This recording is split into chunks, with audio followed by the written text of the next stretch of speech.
ginisang sayote guys na may dahon ng malunggay.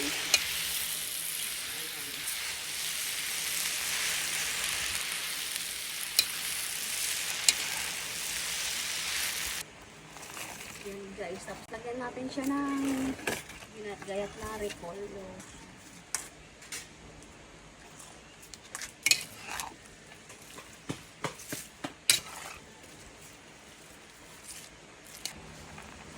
Yan guys, lagyan natin siya ng paminta.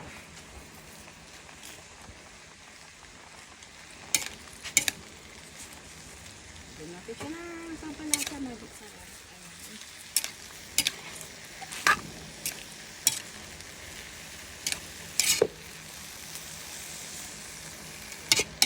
Konting kulo lang yan guys. Lagyan natin siya ng konting asin lang guys. Pampalasa din. Pwede na po siya yung asin or patis guys.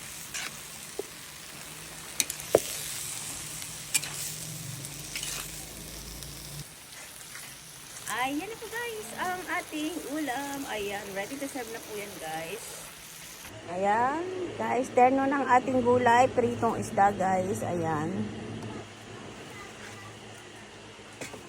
Ayan po, tara guys, kain na po tayo guys. Ayan, thank you guys for watching. Just like, share, and subscribe. Lani, aloyan.